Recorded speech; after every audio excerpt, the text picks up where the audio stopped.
Hello friends, welcome to Kalpana Joshi's kitchen. आज આપણે બનાવીશું આદુ લસણ અને કેરીનું અથાણું।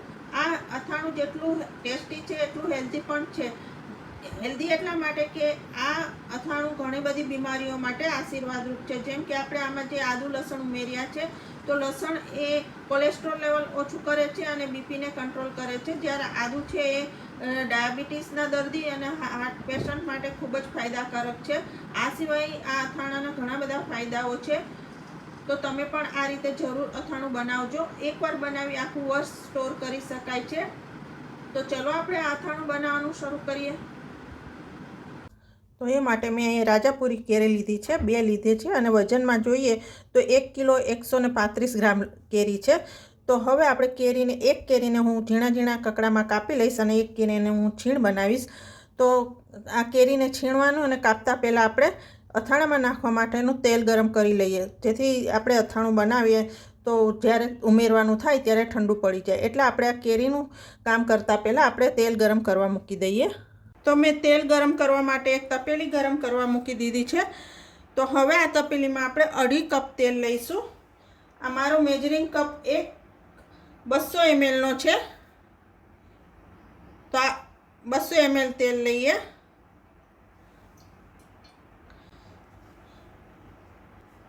આ બીજો 1 કપ 200 mlનો અને આ અડધો કપ 100 ml, એટલે આપણે 500 ml તેલ લેવાનું છે। અહીં મેં સિંગ તેલ લીધું છે। હવે આ તેલને એકદમ ગરમ કરવાનું છે, ધુમાડા નીકળે ત્યાં સુધી આપણે ગરમ કરવાનું છે। તો તમે જોઈ શકો છો તેલમાંથી ધુમાડા નીકળવા માંડ્યા છે। આપણું તેલ ગરમ થઈ ગયું છે અને એવું ના ખબર પડે તો આપણે 2-4 દાણા રાઈના નાખીએ। તમે જોઈ શકો છો એકદમ જ ઉપર આવે છે, તો એનો અર્થ એવો છે કે આપણું તેલ ગરમ થઈ ગયું છે। તો હવે આપણે ગેસ બંધ કરી દઈએ અને આ તેલને એકદમ જ ઠંડુ થવા દેવાનું છે। તો હવે આગળની પ્રોસેસ કરીએ। બંને કેરીને કાપ્યા પછી અને છીણ્યા પછી મેં વજન કર્યું તો 1 કિલો ને 15 ગ્રામ થયું છે। આપણી પાસે શરૂઆતમાં 1 કિલો ને 135 ગ્રામ કેરી હતી, જે કાપ્યા પછી છીણ્યા પછી 1 કિલો ને 15 ગ્રામ થયું છે। અહીં તમે આદુ લસણનું પ્રમાણ તમે તમારા ટેસ્ટ પ્રમાણે વધારે ઓછું કરી શકો છો અથવા ત્રણેય સરખું પણ લઈ શકો છો। અહીંયા મેં 1 કિલો 15 ગ્રામ જે કેરી થઈ એના પ્રમાણમાં 200 ગ્રામ આદુ લીધું છે અને 400 ગ્રામ લસણ લીધું છે। બંનેને ચોપરમાં ચોપ કરી લીધું છે। જનરલી સૌથી વધારે ક્વોન્ટિટી કેરીની હોય છે, તેનાથી ઓછું લસણ લેવામાં આવે છે અને લસણથી ઓછું આદુ લેવામાં આવે છે। આ રેશિયો રાખશો તો અથાણું ટેસ્ટમાં ખૂબ સરસ બનશે। તો અહીંયા મેં પેન ગરમ કરવા મૂકી દીધું છે। તો એમાં આપણે પહેલાં ચોપ કરેલું લસણ લઈએ।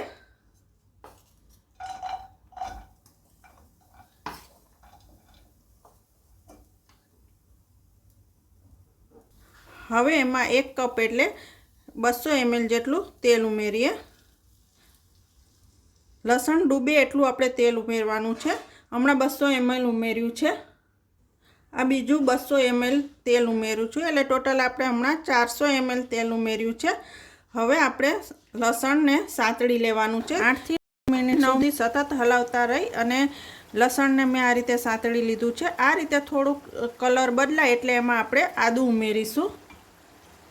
આદુ ઉમેરીશું એટલે આદુની સાથે પણ લસણ થોડું સતળાશે, એટલે આવું થોડો કલર બદલાય એટલે આપણે આદુ ઉમેરી દેવાનું છે।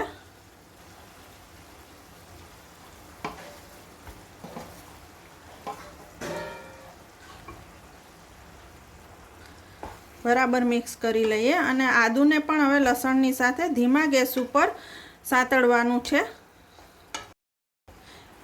આદુ અને લસણને ચોપરમાં ચોપ કરીને જ લેવાના, મિક્સરમાં કરીશું તો એકદમ પેસ્ટ થઈ જશે। એટલે આવી રીતે ચોપરમાં ચોપ કરીશું તો સરસ આ રીતે અધકચરા રહેશે। હવે 1 ટીસ્પૂન હિંગ ઉમેરીએ અને પણ લસણની સાથે 7 થી 8 મિનિટ માટે સાતળી લીધું છે। તો આદુ પણ સરસ સંતળાઈ ગયું છે અને તમે જોઈ શકો છો તેલ બધું ઉપર આવી ગયું છે। તો હવે આપણે ગેસ બંધ કરી દઈએ, કેરી ઉમેરી દઈએ, છીણ અને કાપેલી બંને ઉમેરી દઈએ।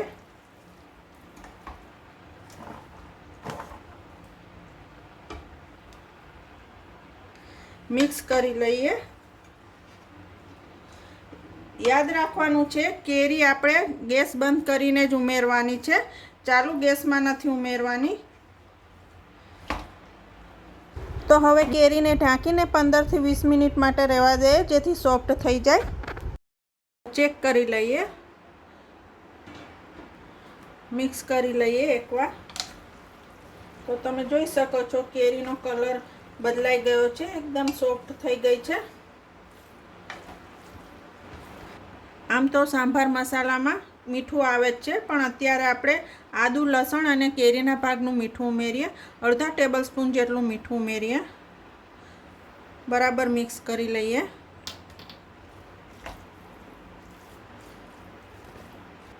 મીઠું સરસ મિક્સ થઈ ગયું છે. તો હવે એમાં આપણે મસાલો, સાંભાર મસાલો ઉમેરીએ. તો અહીંયા હું 500 ગ્રામ સાંભાર મસાલો ઉમેરું છું. આ મેજરિંગ કપ મારો 200 ml નો છે, તો આવા 4 કપ ભરીને હું સાંભાર મસાલો લઉં છું. ગ્રામમાં જોઈએ તો 120 ગ્રામ થાય છે. આ બીજો કપ, આ ત્રીજો કપ. 4 કપ લઈશ એટલે 480 ગ્રામ થશે. આ ચોથો કપ અને આ 1/4 કપ. આ 1/4 કપ ગ્રામમાં 20 ગ્રામ છે, તો આ આપણે 480 ગ્રામ મસાલો થયો અને આ 20 ગ્રામ એટલે 500 ગ્રામ મસાલો થઈ ગયો. હવે બરાબર મિક્સ કરી લઈએ. કેરી, આદુ, લસણ અને સાંભાર મસાલો સરસ મિક્સ થઈ ગયું છે. સાંભાર મસાલો કેવી રીતે બનાવવો એની રેસીપીની લિંક હું ડિસ્ક્રિપ્શન બોક્સમાં આપી દઈશ, તમે જોઈ શકો છો. તો હવે આપણે અથાણાને ઠંડુ પડવા દઈએ. 2 થી 3 કલાક પછી આપણું અથાણું ઠંડુ પડી ગયું છે અને મેં જે વાસણમાં બનાવ્યું હતું એ વાસણમાંથી આ તપેલામાં કાઢી લીધું છે, કારણ કે તેલ ઉમેરીએ તો એ નાનું પડે એવું હતું, એટલા માટે મેં આ તપેલીમાં લઈ લીધું છે. અને આપણે જે તેલ ગરમ કરીને રાખ્યું હતું એ પણ ઠંડુ થઈ ગયું છે. તો હવે આપણે આ તેલ અથાણામાં ઉમેરી દઈએ.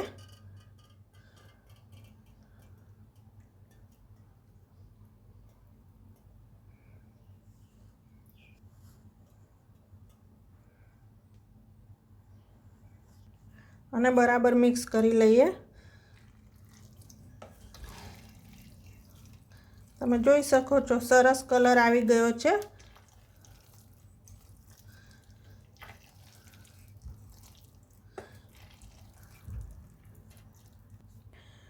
આપણે આમાં આદુ અને લસણ ઉમેર્યા છે. તો આદુ લસણની તાસીર ગરમ હોવાથી આ અથાણું વધારે પડતું ચોમાસામાં અને શિયાળામાં ખાવામાં આવે છે.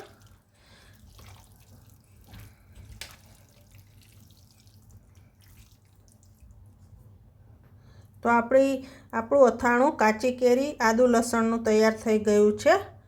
તો હવે આપણે સર્વ કરી દઈએ. તો ફ્રેન્ડ્સ, તૈયાર છે આપણું આદુ લસણ અને કેરીનું અથાણું. તો તમે પણ આ રીતે જરૂર બનાવજો. તો જો તમને મારી આજની રેસીપી પસંદ આવે તો લાઈક કરી અને મારી ચેનલને સબસ્ક્રાઈબ જરૂર કરજો.